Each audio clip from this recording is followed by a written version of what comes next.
God, you call me by my name. The love you give me, I just can't deny. Yeah. No longer blinded, I can see. Hi my loves, welcome back to my channel. If you are a returning subscriber, if you are new, hi, hello, how are you? I'm Jasmine, and on this channel we talk all about faith in Jesus Christ, lifestyle, and so much more. So what are you waiting for? Come join the fam. We would absolutely love to have you. I am going to be doing a reading vlog. I haven't done a reading vlog since like 2018, I think. So I really want to do this reading vlog because this is such a popular book, and it's loved by so many, and I am actually reading it for the first time. It is a Christian fiction novel, which I did haul in my April book haul. I will put that up in the cards up above if you guys want to see that. A lot of Christian fiction, good reads. I've already read through 3 of the books. This is my 4th book I'm reading now, and it is Redeeming Love by Francine Rivers. We are reading this yesterday. I was on the 2nd chapter. I started the 2nd chapter yesterday. I read the prologue, I believe, on Friday, and I just started the actual chapters yesterday. And I think I read 2 chapters last night on my Kindle, and today I got all the way to chapter 12. So I was at page 47. Now I'm at 141. So we are getting through it. And so what do I think about the book so far? I like Angel. She is a very hurt girl, of course. She hates men. She hates men because she is a prostitute, or she was a prostitute in the beginning of the book, and her life is just so sad. And I don't know if it was just me, or maybe some of you have felt the same way, but I had a really hard time getting through the prologue, reading the prologue, and then I think the first 2 chapters of the book after the prologue. It was really hard for me to read, just because prostitution is such a touchy topic, and I've never read a book about prostitution, and I don't know, it just made me a little uncomfortable, especially knowing that it's a Christian book. I don't know, it just made me a little uncomfortable. But after you get past it and you finally see how Michael is trying to get her out of this and stuff like that, it becomes really good. Another thing is, I really don't like how Michael got her out of the brothel. I just don't think it was a valid moment for her to consent to marrying him while she was in such a vulnerable state. That's just me, once again. Other than that, I have been eating this book up so far. It is 10 o'clock the same night, June 1st, and I got to page 160, and I finished the rest of the chapter 12. So now I'm on chapter 13, and first of all, let me just say, I love how adorably sweet Michael is. Michael Hosea is one of the sweetest men that I have ever read about. He is so sweet and so tender and so gentle toward Angel, and it's so beautiful, and he just wants her to love him so bad. And the fact that he is sacrificing his own desires to make him prove to her that he actually loves her, it's so beautiful. It's actually paining him to do the things that he's doing, and that is just so beautiful, because even Jesus, his love was very sacrificial, and when the Lord calls us into marriage, it's a sacrificial covenant between a man and a woman. It's a constant sacrifice, and we just see like Michael's side, and he is constantly sacrificing for this girl, sacrificing his own desires, his own physical desires. It's just so beautiful. Hello everyone. It is the next day, June 2nd, and I went to church today, and I'm back home. I just finished cleaning my room up and getting that together. And now I'm outside because it's 80 degrees outside, and I thought that I would get some more reading done while I'm waiting for my covers to dry. So let's do some reading.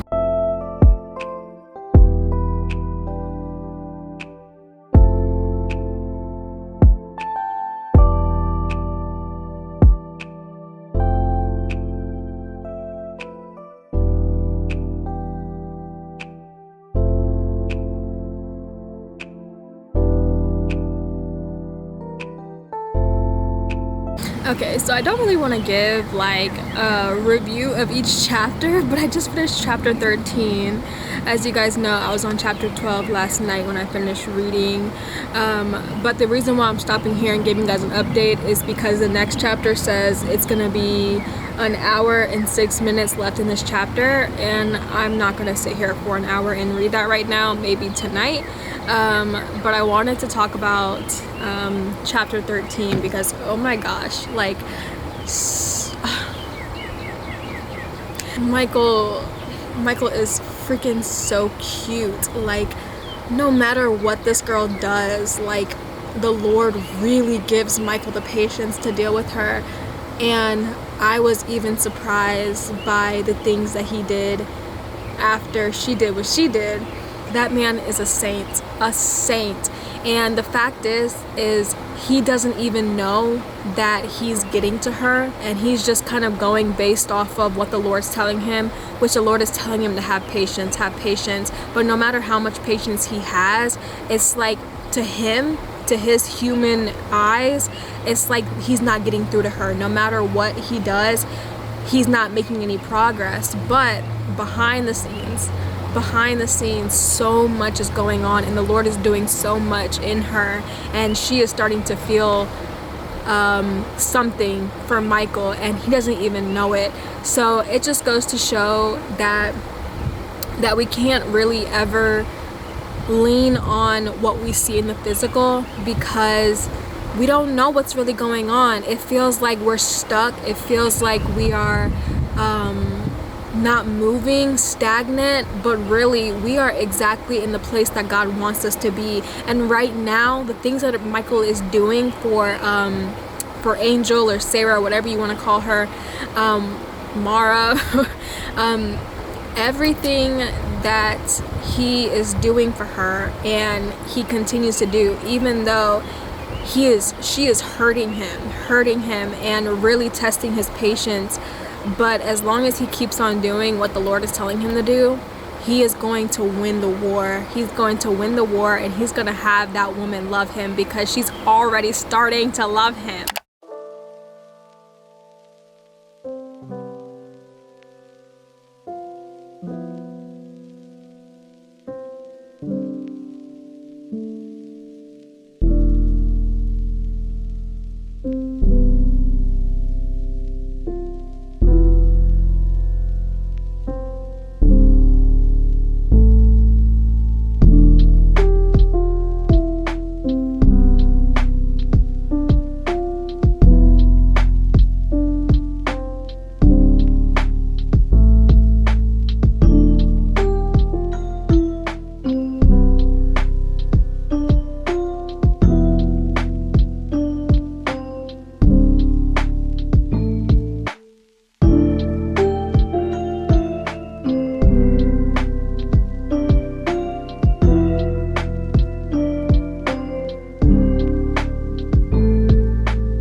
to 50% of the book. I am now on chapter 19, and that would be page 251 that we made it to. And oh my gosh, let me just say,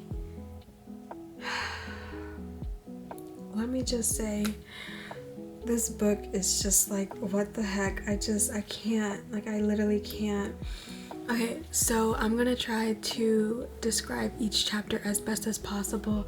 So I think we either stopped on chapter 12 or chapter 13 the last time I updated you guys. And the first thing I have to say is,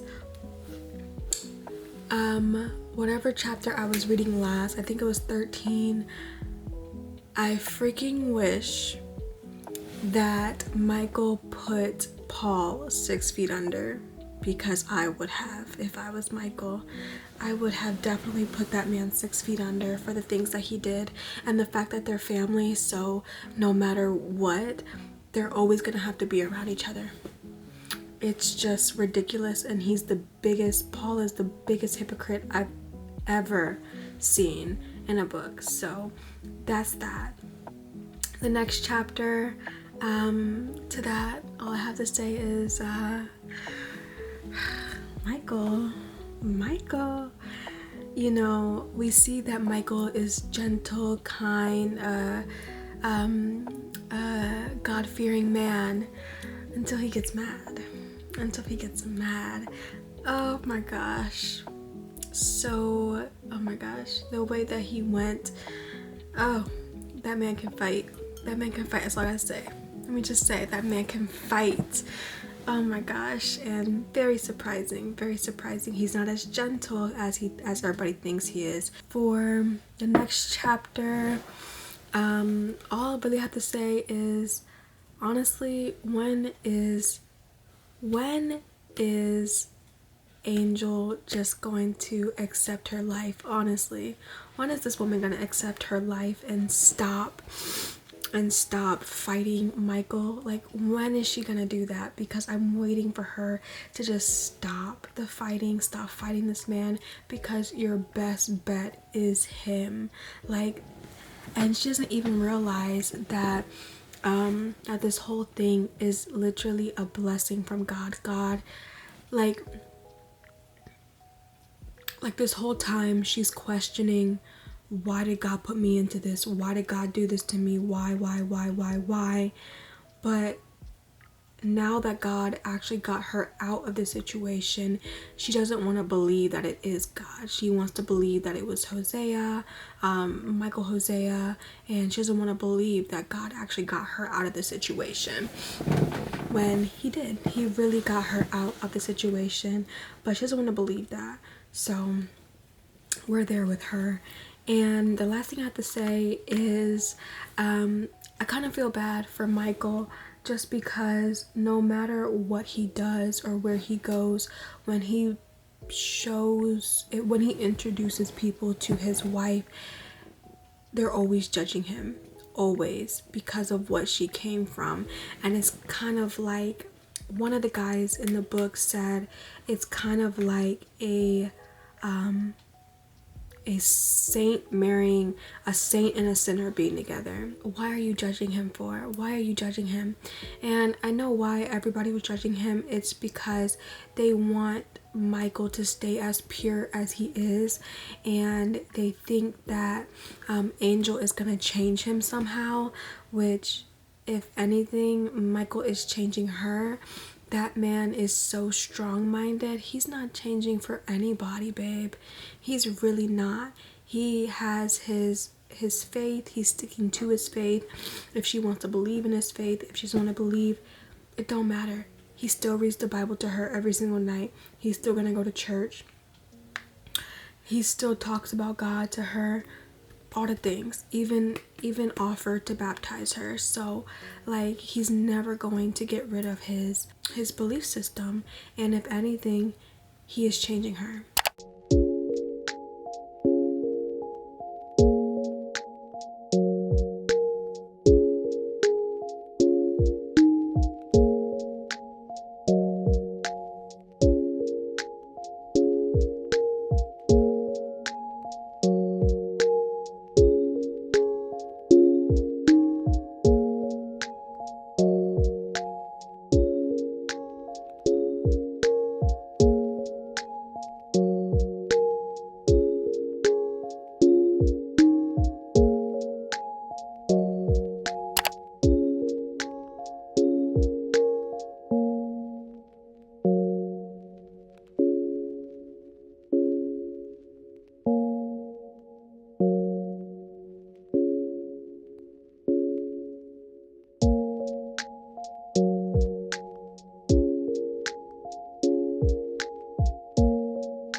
update for you guys. It is June 4th and it is 5:56, so it has been, I believe, 2 days since I updated you guys, and I wanted to update you guys once I got to 75% of the book, which I just achieved today. So we are on chapter 28, which makes us 75% into the book, which means I only have 25% left. I'm so excited. This book is really good. Like, oh my gosh, it's so good. I have so many emotions. Just letting you guys know, this book has made me cry about 3 times already, and books don't make me do that. I don't cry about anything. I'm a tough, independent woman, but this book like literally has me in tears. I don't know what it is about it, but just like the forgiveness aspect, and just the Lord is starting to speak to Amanda, Angel, starting to speak to her in just amazing ways, and I can't wait to see how the book ends. And I pray that she really sees that everything that happened to her was not Michael, but it was divinely put together by the Lord, and Michael was just a servant of the Lord, obeying him. And you know, Michael says that throughout the book, like, I'm just a servant, and she really doesn't want to hear it. But in like the last few chapters that I've been reading, it talks a lot about how Angel worships the ground that Michael walks on, and the only reason why that she's even alive is to love Michael. And I just don't agree with that, because she is now idolizing Michael in a way, but she also does not know anything else. So I just can't wait to see how Francine really put that all together, and how she takes her idolization off of Michael. Yes, it's okay to love him. Yes, it's okay to be head over heels in love with him. That's fine, but your main priority should be God above all else. So I am really interested to see how Francine Rivers really plays that out, from her going to idol worship, idolizing Michael, to loving God purely and on her own, without anybody having to tell her to love God. You know what I'm saying? So that's all I have to say about that so far. So I'll update you guys when I hopefully am done with the book. Okay guys, so I wanted to give you my last update of this vlog. So I did finish reading Redeeming Love by Francine Rivers. This book was so good. And I just have to say, remember when I told you guys that I wish that Michael would have put Paul 6 feet under? I freaking wish that Michael put Paul 6 feet under. Well, it's a redeeming love story, friendship, romance, all the things, and I take it back. Let me just say that. I don't want to spoil anything, but I do take it back. So yes, so I gave this book 5 stars. It was an amazing read. I got so much out of it, and I am not somebody that cries during books. I don't cry when reading books, but this book made me tear up almost like every single night, and I loved it so much. It was such a good read. If you have not picked up this book, pick it up. If you guys are looking for a good book to read, this is an amazing historical fiction novel that you need to read. It's so good, so heartwarming, and it just shows how much God can forgive, and it shows just it's literally what it is, redeeming love, like a redeeming love relationship between Sarah and God, a redeeming love relationship between Michael and Sarah, a redeeming love story between Paul and Sarah, a redeeming love story between Paul and Miriam. Like, literally so much just redemption in this story. It's wow. that's all I have to say, really. So go pick up this book if you haven't. And this is where I'm gonna go ahead and finish off the vlog. I hope you guys thoroughly enjoyed this Redeeming Love reading vlog. If you guys like content just like this, definitely subscribe to see more book content from me. If you guys have read Redeeming Love, I want to know what you thought about the book, your ratings, your rating, your opinion. What did you think about the characters? What did you think about Michael, Sarah, all the things? And yeah, so like, comment, and subscribe. If you guys want to see more content from me, I do have an Instagram and a TikTok page. You guys can go check me out over there as well. But other than that, I love you so much, and I'll see you next Wednesday for the next video. Bye. I'm on my way to meet you. We gotta talk, you know. All these trials and tribulations got me tired.